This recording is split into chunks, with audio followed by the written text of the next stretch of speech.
6-4-9 register Mumbai में धरा थक हार कर जैसे ही वापस घर आई, घर आते ही दरवाजे पर खड़े ही उसकी आंखें बड़ी हो गई क्योंकि दिव्यांश सामने नीचे जमीन पर बैठा था और उसे रस्सियों से बांधा हुआ था। उसका एक हाथ और एक पैर रस्सी से बांधकर सोफे से बांधा हुआ था ताकि वो वहां से हिल ना सके और दिव्यांश इस वक्त बुरी तरह से रो रहा था। उसे देखते ही धरा जोर से चिल्लाई, देवू। जैसे ही दिव्यांश ने उसके चिल्लाने की आवाज सुनी, उसने तुरंत दरवाजे की तरफ देखा और धरा को अपने सामने देखकर उसका रोना और भी ज्यादा तेज हो गया। वो रोते हुए चिल्ला रहा था, मम्मा।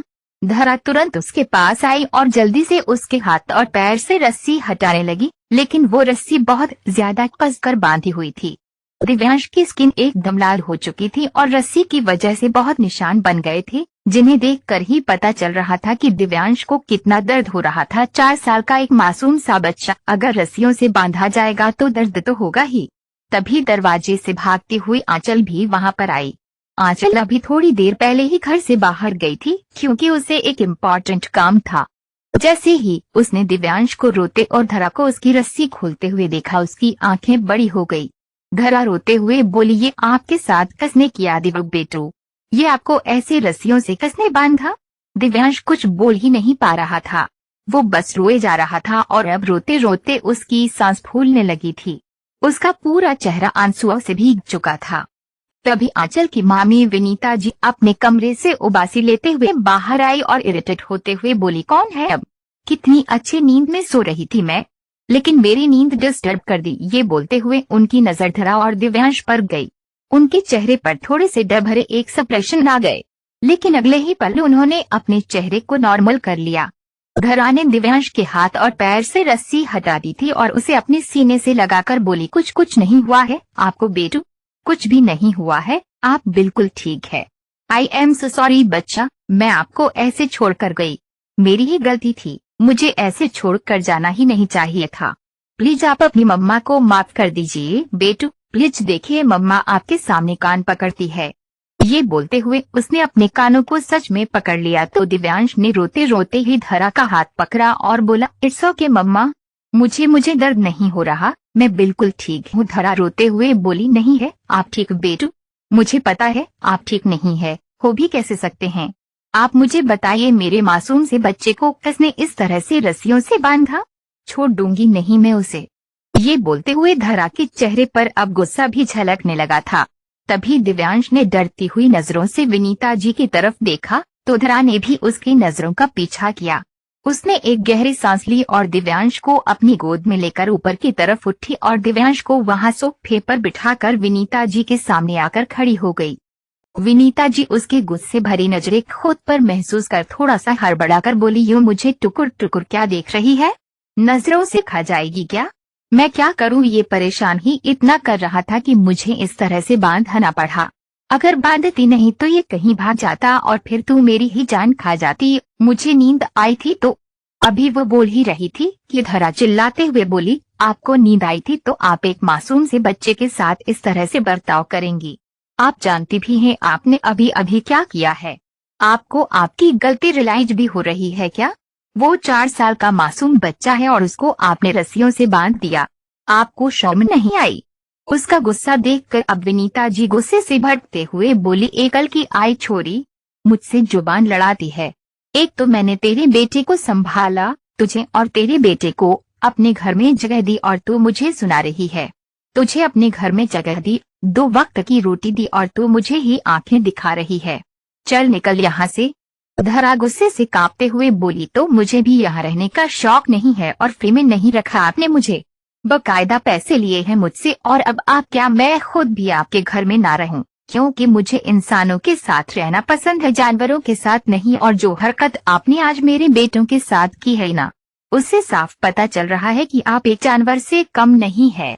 जानवरों में भी सहानुभूति होती है, लेकिन अब तो उनसे भी गई गुजरी निकली। धरा के गुस्से भरी बातों ने विनीता जी को अब और ज्यादा उकसा दिया। वो दांत पीसते हुए बोली, क्या कहा तूने मुझे? जानवर हूँ मैं? तेरी हिम्मत भी कैसे हुई मेरे साथ इतनी बदतमीजी करने की? तू क्या है पहले मुझे ये बता। है क्या तू पता नहीं कहाँ से इसे उठा कर लेकर आई? जायज है या नाजायज?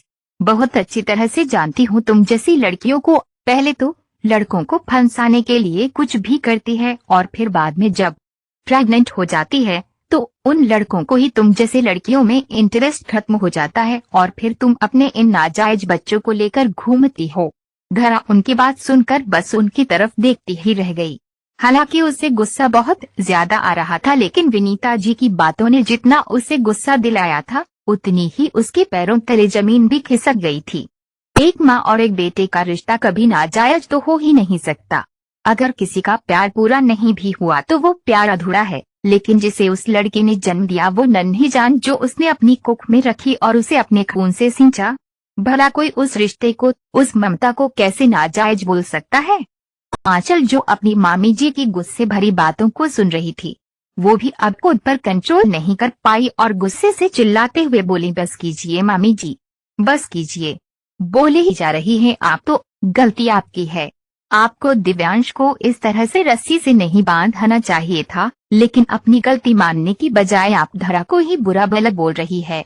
विनीता जी जो पहले से ही गुस्से में जल रही थी, अब आंचल को भी अपने खिलाफ बोलते देखो उन्होंने अपनी कमर पर अपना हाथ रखा और जबड़ी कसते हुए बोली, लगता है अपनी इस आवारा दोस्त को देख देख कर अब तेरे भी पर निकलने लगे हैं। कोई बात नहीं, तुझे भी मैं बताती हूँ। अब ये बोलकर वो सीधा आंचल के कमरे में गई और एक बैग निकालकर आंचल के कपड़े पैक करने लगी। आंचल के कपड़े उन्हें इस तरह से अपने बैग में पैक करते देख आंचल की आंखें बड़ी हो गई। डर से उसका चेहरा भर गया और आंखों में नमी तैरने लगी।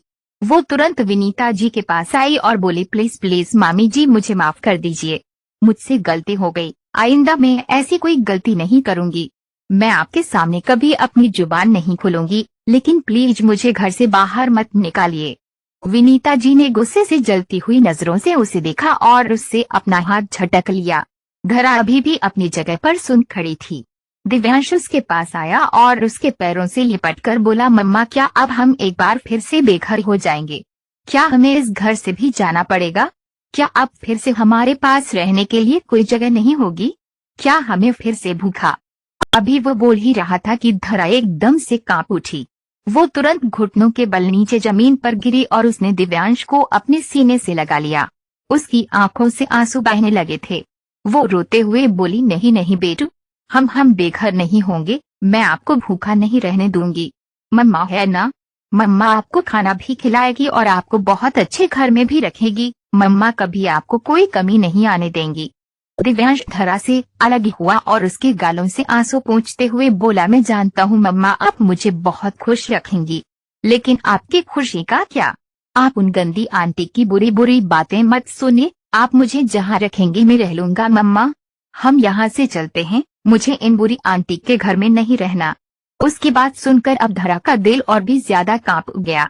धरा उसे देखकर रोते हुए मन ही मन बोली, क्यों भगवान, क्यों कर रहे हो मेरे साथ ऐसा? क्या हम आपकी जान नहीं है क्या? हम इंसान नहीं? इतना भी दुख मत दीजिए कि मेरा इस बात से विश्वास ही उठ जाए कि इस दुनिया में भगवान भी है। वहीं दूसरी तरफ व्योम गाड़ी ड्राइव कर रहा था। इस वक्त वो नशे में बेहद धुन था और जलती हुई सिगरेट अभी भी उसके हाथ में थी, जिससे वो कश भर रहा था। गाड़ी चलाते हुए उसकी आंखें बंद हो रही थी, लेकिन फिर भी उसने अपनी गाड़ी रोकी नहीं। वो यूं ही गाड़ी चलाता रहा और अचानक ही एक इंसान उसकी गाड़ी के सामने आया और अगले ही पल उसकी गाड़ी उस इंसान को अपने नीचे कुचलते हुए आगे की तरफ बढ़ गई। जैसे ही व्योम को महसूस हुआ कि उसकी गाड़ी से किसी का एक्सीडेंट हुआ है, उसने गाड़ी रोकी और गाड़ी से बाहर निकलकर लड़खड़ाते हुए कदमों से पीछे की तरफ आया, जहां एक आदमी दर्द से बुरी तरह तड़प रहा था। उसका खून पूरी सड़क को भिगो रहा था और सामने ही एक चाय वाला अपनी टपरी बंद करके अपने घर की तरफ जा रहा था, लेकिन एक्सीडेंट होते हुए देख वो तुरंत रुक गया और जल्दी से उस आदमी की तरफ आया जो दर्द से बुरी तरह तड़प रहा था। अब तक व्योम भी उस आदमी तक पहुंच चुका था। शराब से एकदम धुन व्योम उस आदमी की तरफ देखते हुए बोला, जिंदा है या मर गया ये? वो चाय वाला उस आदमी को पहचानते हुए बोला, ये तो मनोहर है, यहीं पर गाड़ियों के पंचर लगाता है, आपने उसका एक्सीडेंट कर दिया। एक्सीडेंट नहीं, ये तो मर चुका है। ये बोलते हुए वो नीचे की तरफ झुका और मनोहर की नब्ज चेक करने लगा, जो अब रुक चुकी थी। वो चाय की टपरी वाला व्योम की तरफ देखते हुए बोला, आपने करीब इंसान की जान ले ली। आपको भगवान कभी माफ नहीं करेगा। आप लोग खुद को समझते क्या है कि राह चलते किसी भी इंसान की जान ले लेंगे। आपने इतनी ज्यादा पी रखी है। और अभी वो बोल ही रहा था कि व्योम ने अपनी पॉकेट में अपना हाथ डाला और नोटों का एक बंडल निकालकर सीधा उस चाय वाले आदमी के मुंह पर फेंक दिया। वो आदमी एकदम हैरान रह गया। व्योम उस आदमी की तरफ देखते हुए व्यंग्य से मुस्कुराया और बोला, भगवान मुझे माफ करेगा या नहीं? तू ये छोड़, पहले तू ये बता कि तू ये नजारा भूलेगा या नहीं, या फिर मेरी तरफ से थोड़ी और भीख चाहिए, क्योंकि यहाँ तो फिलहाल मैं ही भगवान हूँ। वो चाय वाला व्योम की तरफ देखता ही रह गया। व्योम अपनी गाड़ी की तरफ बढ़ा और अपनी गाड़ी के डैशबोर्ड से एक चेकबुक निकाली और उस पर साइन करके वापस उस चाय वाले के पास आया। उसने वो चेक उस चाय वाले की तरफ बढ़ाया और बोला, उस भगवान का तो पता नहीं, लेकिन ये भगवान तुझे तेरी मुंह मांगी कीमत दे रहा है। अपना ईमान और इसकी जान दोनों की जितनी भी कीमत है इसमें खुद से भर लेना और इस भगवान को हमेशा हमेशा के लिए भूल जाना। ये बोलकर व्योम वापस लड़खड़ाते हुए कदमों से अपनी गाड़ी की तरफ आ गया। वो चाय वाला अपनी ललचाई हुई नजरों से उस चेक की तरफ देख रहा था। वो चेक उसे रातों रात लखपति कर सकता था। और उसके बाद उसने जमीन पर दर्द से तड़प रहे इंसान को देखा जो अभी जिंदा था, लेकिन व्योम को नशे में देखकर उसने यूं ही कह दिया कि वो मर चुका है। व्योम जब अपनी गाड़ी लेकर वहां से निकल गया तो उस चाय वाले ने सड़क के किनारे से एक बहुत बड़ा पत्थर उठाया और मनोहर के मुंह पर जोर से मारा। मनोहर का मुंह पूरा फट गया और उसकी नब्ज पूरी तरह से बंद हो गई। व्योम एक बार फिर से नशे की हालत में ड्राइव करते हुए रावत मिशन पहुंचा। वो अपनी गाड़ी से बाहर निकलते हुए व्यंग्य से हंसा और बोला, कैसा भगवान, यहाँ पर तो मैं ही हूँ जो भी हूँ, जिसने आज तक हर किसी को अपने सामने झुकाया है और आगे भी लोग यूं ही मेरे सामने झुकेंगे, क्योंकि व्योम रावत हूँ मैं। वहीं दूसरी तरफ विनीता जी ने आंचल और धरा दोनों के बैग घर से बाहर की तरफ फेंके और फिर जोर से दिव्यांश को धक्का दिया तो धारा ने तुरंत दिव्यांश को संभाला। वो हैरानी से विनीता जी की तरफ देख रही थी। विनीता जी धरा को नफरत भरी नजरों से देखते हुए बोली, पता नहीं तुम जैसी लड़कियां खुद से नजर भी कैसे मिला लेती हैं, जो कर्म ही इतने गंदे करती हैं और फिर अपनी गंदगी अपने साथ लेकर घूमती हैं। तुम जैसी लड़कियों को तो पैदा होते ही मर जाना चाहिए। ये बोलकर उन्होंने जोर से दरवाजा बंद किया और धरा ने एक पल के लिए अपनी आंखें बंद कर ली।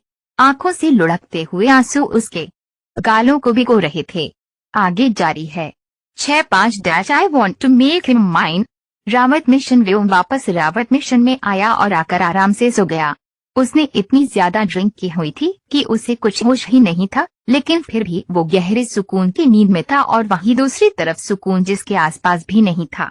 धरा दिव्यांश और आंचल के साथ सड़क के किनारे पर खड़ी थी। दिव्यांश धरा की तरफ देख रहा था और धरा उसकी नजरों को खुद पर महसूस कर रही थी। आंचल धरा की तरफ देखते हुए बोली, अब हम क्या करेंगे धरा?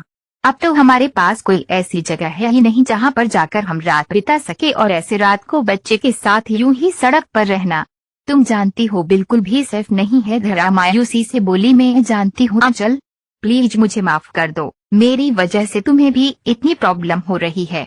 आंचल ने उसके कंधे पर अपना हाथ रखा और बोली, प्लीज ऐसे मत कहो, तुम्हें पता है मुझे खुद मेरी मामी बिल्कुल नहीं पसंद थी। वो इतनी ज्यादा टॉक्सिक है ना कि मैं उनकी शक्ल भी नहीं देखना चाहती थी, लेकिन सिर से छत ना चली जाए ये सोच सोच कर उनकी हर बदतमीजी बर्दाश्त करती रह जाती थी।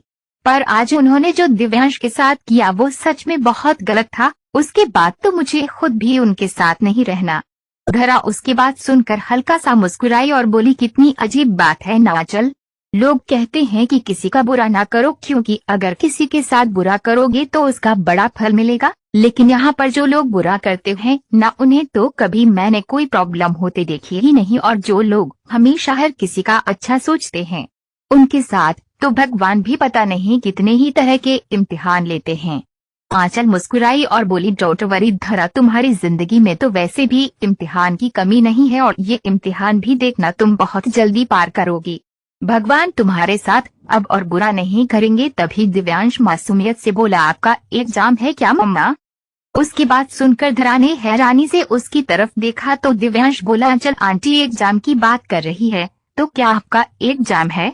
फिर तो आपको पढ़ना होगा ना मम्मा। फिर हम यहाँ पर क्या कर रहे हैं? आप मुझे जल्दी से कहीं तो लेकर चलो ना, जहाँ पर हम बस आराम से बैठ सके। आप आराम से बैठकर पढ़ लेना और मैं आपकी गोदी में सिर रखकर सो जाऊंगा। मुझे तो पता भी नहीं चलेगा मैं कहाँ सोया हूँ। आप तो जानती हैं आपकी गोदी में जब मैं सोता हूँ तो उसके अलावा मुझे और तो कुछ चाहिए ही नहीं होता। दिव्यांश की मासूमियत भरी बात सुनकर धरा मुस्कुराई और उसने दिव्यांश को अपनी गोद में उठा लिया। धरा आंचल की तरफ देखते हुए बोली, ज्यादा पैसे तो नहीं है मेरे पास, लेकिन हम अगर आज रात किसी सस्ते लॉज में रुक जाए तो आज की रात के पैसे तो मैं दे सकती हूँ, बाकी कल कहीं जॉब ढूंढकर अरेंजमेंट कर लेंगे। आंचल को अच्छा तो नहीं लग रहा था कि धरा अपने बचे कुचे पैसे भी आज रात को कहीं रुकने में लगा दे, लेकिन फिर उनके पास और कोई ऑप्शन भी नहीं था, इसलिए वो लोग सस्ते से लॉज में गए और वहां पर 500 में ही उन लोगों का खाना भी हो गया और रहना भी। रात के तकरीबन 12 बजे धरा दिव्यांश को अपनी गोद में लेकर उसका सिर सहला रही थी और अपने फोन पर कुछ चेक कर रही थी। उसने अब अपने लिए जॉब को ढूंढना शुरू कर दिया था। वो जल्द से जल्द अपनी जॉब शुरू करना चाहती थी। अब उसने सोच लिया था कि बेशक से उसे कैसी भी जॉब मिले, एक बार के लिए वो कर लेगी, क्योंकि कोई भी काम छोटा बड़ा नहीं होता और अगर कोई प्रॉब्लम हुई तो वो बाद में देख लेगी। आंचल भी आराम से सोई हुई थी। धरा मन ही मन बोली, बस एक बार मुझे कल जॉब मिल जाए उसके बाद बहुत सारी प्रॉब्लम सॉल्व हो जाएगी। मुझे जल्द से जल्द दिव्य को लेकर एक अच्छे से घर में रहना है जहाँ पर मैं उसका अच्छे से ख्याल भी रख सकूं, उसे अच्छे से खाना भी खिला सकूं और उसका स्कूल भी शुरू करवा सकूं। मैं मेरे दिव्य को कोई कमी नहीं आने दूंगी। धरा मन ही मन कल के लिए ख्वाब देखे जा रही थी, लेकिन वो इस बात से अनजान थी कि इस वक्त वो भले ही 4 दीवारी में रह रही है, लेकिन साथ ही साथ वो व्योम रावत की नजरों में भी बसी हुई है। वो नजरें जो किसी को भी खाक कर दे। रात की तकरीबन 1 बजे धरा भी सो गई थी। सुबह के तकरीबन 10 बजे चारी अपने कमरे में थी और उसकी नानी श्रुति उसके लिए कमरे में दूध लेकर आई। चारी ने जैसे ही श्रुति की तरफ देखा वो गुस्से से बोली, तुम फिर आ गई। मैंने मना किया था ना कि मुझे सुबह सुबह दूध नहीं पीना, तो तुम क्यों ये दूध लेकर आई हो? मुझे दूध नहीं चाहिए, जाओ यहाँ से। ये बोलते हुए चरी ने मुंह बनाया और सामने एलईडी स्क्रीन पर लगा हुआ अपना फेवरेट कार्टून शो देखने लगी। श्रुति उसके पास आई और बोली, अगर तुम ये दूध नहीं पियोगी ना तो बाद में तुम्हारे डैड मुझे सुनाएंगे और मुझे तुम्हारे डैड से सुनने में कोई इंटरेस्ट नहीं है, उनका गुस्सा देखने नहीं आई हूँ मैं। चरी तुरंत बोली, ओह रियली? तो फिर और क्या देखना है तुम्हें मेरे डैड का? किस में इंटरेस्ट है तुम्हें? उसका सवाल सुनकर श्रुति हड़बड़ा गई, लेकिन फिर चरी तो बच्ची है, वो क्या ही कर लेगी। ये सोचकर वो मुस्कुराई और बोली, मैं तो उनका प्यार देखना चाहती हूँ। बहुत सुना है मैंने कि वो जब किसी से प्यार करते हैं तो बहुत ही ज्यादा ऑब्सेसिव और पजेसिव बिहेव करते हैं, और मुझे उनका वही प्रोजेक्शन देखना है। I just want to be his and want to make him mine. Shruti की बात सुनकर चरी के चेहरे की भौहें तन गई थी। उसने हल्का सा अपना चेहरा गोल गोल घुमाया और मन ही मन बोली, तो ये बात है, तुम्हें मेरे डैडी का प्रोजेक्शन देखना है? बट सॉरी बेबी, वो प्रोजेक्शन सिर्फ चरी के लिए है। तुम्हें अभी बताती हूँ। ये बोलकर वो मुस्कुराई और ट्रे में रखे हुए दूध की तरफ देखकर बोली, तुम्हारी बातें सुनकर मेरा दूध पीने का मन करने लगा है। क्या ये दूध मैं पी लूं? श्रुति उसकी बात सुनकर खुश हो गई। वो अच्छे से चरी का ख्याल रखेंगी तो व्योम खुश हो जाएगा। ये सोचकर उसने तुरंत अपना सरहा में हिलाया और दूध का गिलास उठाकर चरी को देने लगी, लेकिन चरी ने वो गिलास खुद ही उठा लिया। लेकिन जैसे ही वो पीने लगी वो गिलास उसने हल्का सा नीचे की तरफ घुमा दिया तो वो सारा दूध उसके ऊपर गिरा। दूध ऊपर गिरते ही चरी जोर जोर से चिल्लाने लगी, डैडी डैडी। वो चिल्लाते हुए रोने भी लगी थी, लेकिन उसकी आंखों से आंसू नहीं गिर रहे थे। उसके चिल्लाने की आवाज सुनकर व्योम, जो अभी अभी बेड पर अपनी जगह पर उठकर ही बैठा था और अपना हैंगओवर उतारने के लिए लाइव वाटर मंगवाने ही वाला था, कि चरी की आवाज सुनकर वो तुरंत बेड से नीचे उतरा और चरी के कमरे की तरफ आया। जैसे ही वो चरी के कमरे की तरफ आया उसकी नजर चरी पर गई, जो बहुत ज्यादा रो और चिल्लाई जा रही थी। श्रुति उसके मुंह पर अपना हाथ रखकर उसे चुप करवाने की कोशिश कर रही थी। उसे डर लग रहा था कि अगर किसी ने उसके चिल्लाने की या रोने की आवाज सुन ली तो उसका ख्वाब पूरा होने से पहले ही टूट जाएगा। लेकिन चरी ने जोर से उसके हाथ पर काट दिया तो श्रुति को और भी ज्यादा गुस्सा आने लगा। उसने तुरंत उसके गाल पर हाथ उठाना चाहा, लेकिन किसी ने उसका हाथ हवा में ही रोक लिया। व्योम चरी के पीछे आकर खड़ा हो गया था और अब गुस्से से श्रुति को घूर रहा था। अपने सामने व्योम को देखकर श्रुति के पैरों तले जमीन खिसक गई। वो लड़खड़ाती हुई जुबान के साथ बोली, आप यहाँ पर? व्योम गुस्से से बोला, मैं तो यहाँ पर हूँ, लेकिन अब तुम पूरी दुनिया में कहीं दिखाई नहीं दोगी। ये बोलते हुए उसने जोर से श्रुति की कलाई मरोड़ दी और उसे जोर से धक्का दिया तो श्रुति सीधा जमीन पर जाकर गिरी। उसे धक्का देने के बाद व्योम ने चरी की तरफ देखा, जिसकी पूरी ड्रेस पर दूध गिरा हुआ था और हाथ और पैर पर भी दूध के निशान थे। व्योम चरी की तरफ देखते हुए बोला, क्या हुआ बेटा, आपको जला क्या? चरी मायूस सा मुंह बनाते हुए बोली, इन गंदी नैनी ने सारा दूध मेरे ऊपर गिरा दिया डैडी, मुझे बहुत जल रहा है। उसके मुंह से ये बात सुनकर अब व्योम ने एक बार फिर से अपनी आंख से जलती हुई नजरों को श्रुति पर डाला और एक सर्वेंट को इशारा किया तो वो लोग श्रुति को खींचते हुए वहां से ले गए। व्योम ने चरी को पूरी तरह से अपनी बाहों में समेटा और बोला, प्लीज आप रो मत चरी, मैं अभी आपको मेडिसिन लाकर देता हूँ, सब ठीक हो जाएगा। चरी ने कुछ नहीं कहा, बस मायूस सा मुंह बनाकर व्योम की गोद में सिमटी रही। उसके चेहरे पर शरारती मुस्कुराहट तैर रही थी।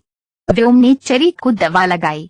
हालांकि श्रुति ने जो चेहरे को दूध दिया था वो गर्म नहीं ठंडा था, लेकिन अब अगर चरी ने कहा था कि उससे जल रहा है तो व्योम को वो बात माननी थी। हालांकि वो खुद जानता था कि चरी को बिल्कुल भी नहीं जला, क्योंकि अगर जलता तो जलने के निशान होते, और इतना तो वो समझ सकता था कि जलने पर कैसा रिएक्शन होता है और यूं ही गुस्सा करने पर चरी का कैसा रिएक्शन होता है। कुछ देर बाद व्योम रावत मिशन से जा चुका था, क्योंकि आज उसे काफी इम्पोर्टेंट मीटिंग अटेंड करनी थी जो कि होटल आर्ट्स में ही होने वाली थी, जो कि उसका खुद का 7 स्टार होटल था। वहीं दूसरी तरफ धरा ऑटो से बाहर निकली और सामने की तरफ देखने लगी, जहां पर एक होटल था जो बहुत ही ज्यादा खूबसूरत और बहुत ही ज्यादा बड़ा था। बाहर से सिर्फ गार्डन एरिया और पार्किंग एरिया दिखाई दे रहा था, लेकिन वही साइड में एक बोर्ड लगा था जिस पर लिखा था, वेलकम टू आवर राविटेस। धरा इस वक्त बहुत ज्यादा नर्वस फील कर रही थी, लेकिन उस होटल को देखते हुए उसने गहरी सांस ली और बोली, मुझे बस इस होटल में जॉब मिल जाए, हे महादेव थोड़ी मदद करना। ये बोलते हुए वो अभी भी उस होटल की तरफ ही देख रही थी। वो होटल के अंदर आई और अंदर आते ही सीधा रिसेप्शन पर गई। उसने रिसेप्शन पर उस एड के बारे में बताया जहां पर इस होटल में जो जॉब इंक्वायरी थी उसने देखी थी। रिसेप्शनिस्ट ने मुस्कुराकर उसे वेलकम कहा और फिर उसके हाथों से उसका रिज्यूम लेकर बोली, ये मैं अंदर मैनेजिंग स्टाफ को दे देती हूँ, आप थोड़ी देर वेट कर लीजिए, जब आपका टर्न आएगा तो आपको बुला लिया जाएगा। धरा ने अपना सर हाँ में हिलाया और जाकर वेटिंग एरिया में बैठ गई। वहीं दूसरी तरफ बाहर एक लग्जरियस गाड़ी आकर रुकी और उस गाड़ी में से ब्लैक कलर का बिजनेस सूट पहने व्योम रावत बाहर निकला। उसकी आंखों पर शेड्स लगे हुए थे और हाथों में जलती हुई सिगरेट थी, जिसे पीते हुए वो अंदर की तरफ आ रहा था। तभी होटल के दरवाजे पर उसने वो सिगरेट दरवाजे पर ही फेंकी और तुरंत अंदर की तरफ आ गया। उसके 2 कदम बढ़ाते ही गार्ड ने उस जलती हुए सिगरेट को जमीन से उठाया और साथ ही साथ उस जगह को अच्छे से क्लीन भी कर दिया। वही धरा के पास वो रिसेप्शनिस्ट आई और बोली, आपकी टर्न आ गई है, आप आइए मेरे साथ। उस रिसेप्शनिस्ट की बात सुनकर धरा मुस्कुराई और जल्दी से अपनी जगह से खड़े होकर उस रिसेप्शनिस्ट के साथ आगे बढ़ गई।